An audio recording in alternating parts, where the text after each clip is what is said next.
Go ahead, Vinny. First question. Hey, Josh. I know that your running back, Josh Jacobs, is back in the building. Just wanted to get an idea of, did you guys get a chance to visit, and how's that first step back been so far? Great. Yeah, I saw him this morning, and he's excited to be here, and we're excited to see him. So it was all positive. Looking forward to working this week and kind of taking stock of where things are at, and just kind of moving forward, with a full group. Coach, how encouraging was it to see Tyree Wilson out there and see a little bit of flashes of obviously why you guys went out and made the move for him, but also give him learning experiences of, getting up the field and actually completing the sack instead of the almost sack? Yeah. I thought he played hard. I thought he saw a few different looks, which was good. He had to play a couple of different things schematically. We got to play him on both sides of the ball, which was a good thing. Also got some exposure there. And he's going to learn from some of the things that he saw. You know what I mean? It's one thing to get close. The NFL is really not a league of close. So he'll learn to finish that, which is what he did in college. And but it's some good things to learn from today for sure. Hey, Josh, physically, how did Josh look coming in the building? I mean, I'm sure you were excited to see him and everything, but physically, what does his body look like? And it's early, obviously, but you were talking last night about what that plan looks like going forward in terms of whether it's X amount of touches or whatever going forward. Yeah, I didn't see him in like shorts and a t-shirt or a uniform or anything like that. So he looked great. You know what I mean? So like I said, we'll kind of see where all that's at, and just make the smart decisions going forward. We got a long season ahead of us. But he's the kind of guy that he works extremely hard all the time, to put himself in a great position to help our team. And so we'll be eager to see that. But again, we're not going to do anything unnecessary. If it's not quite ready to do a 60 play load, then, we'll make the smart decisions. But if I know him, he'll want to be ready to roll. And the plan will be to go forward as his body and the feedback we're getting from the medical people and strength and conditioning staff as they see fit. So just excited to see him. He looked great. He had a big smile on his face. Josh, we've talked about the defensive line all offseason. It's been kind of coming in waves, whether it's in practice or the preseason games. You guys have a lot of tough decisions to make in that room, I'm sure. What are some of the traits that you look for among the guys in that group as you try to put together a comprehensive unit? Well, you're right. We have better depth and competition, and which makes for harder decisions here coming up. We're obviously, you need to be tough up front. You need to be able to be versatile. We want as many guys that can play against the run and do something in the pass rush as we can. That's not always everyone's strength. Both phases, but want guys that can do both things as much as we can, and we may have some guys that are a little better in one area than another, and that's okay. So look, we have some experience in that room. We have some youth in that room. We have some guys that are fairly physical players.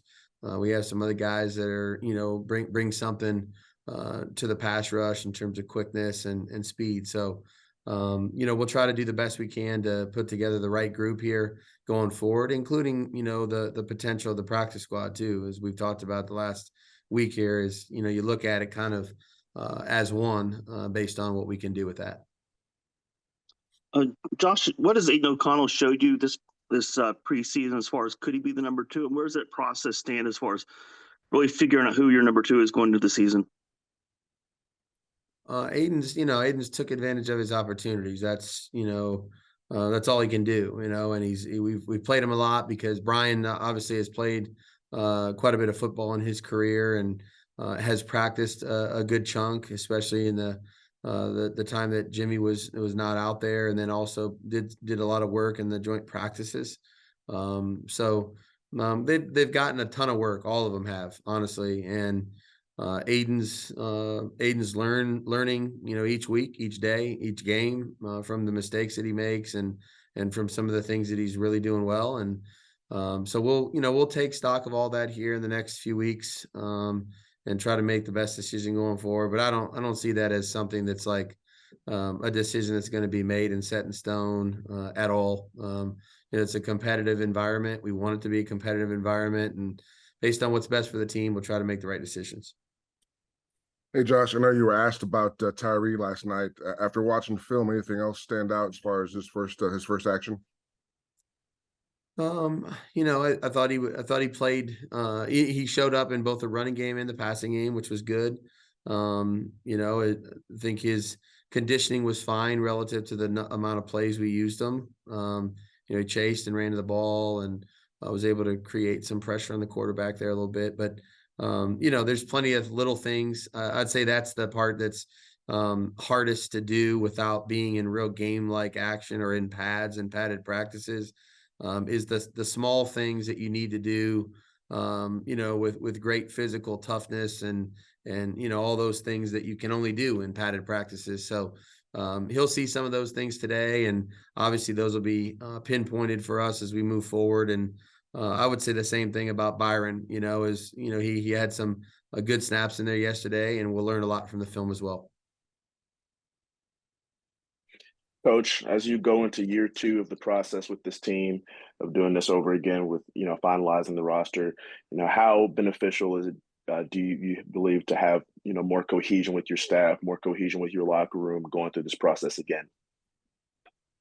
Yeah, I think anytime you have, the ability to have a group of people around you that understand kind of what we're looking to try to build and how we want it done, their input is invaluable to this process, just as it was through free agency, the draft process. Both years we've been here, and we got a lot of great feedback from our staff. The guys upstairs have done a tremendous job of evaluating our roster and our team all year long, and get their feedback throughout the course of the year. And it really helps, Dave and myself to just try to take as much of their input as we can, and really try to process that and make the best decisions we can for our team. So, I feel like we all kind of understand what we're trying to get done here, and hopefully we'll make the right decisions here in the next couple of days.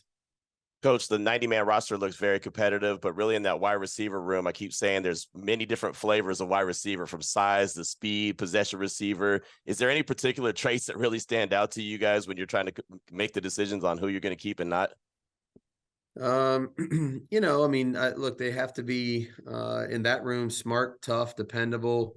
I would say with the way we do a few things, mature, because we ask them to play a lot of positions and learn some different things. And the more you can do, the more you understand, the more roles you can play or potentially back up, the better off you are for us taking you to the game, and at the end of the day, they got a couple jobs, get open and catch the ball. And, let's just start with that. So if they can do that, then they'll find a way to contribute on our team. And I think we tried to create competition and depth in that room. I think we did that. I think we've had a number of guys this year and this camp really stand out at different times and make a bunch of plays. And that room, it'll be a tough decision here coming up. All right, Coach. Thank you. You got it, guys. Thanks a lot.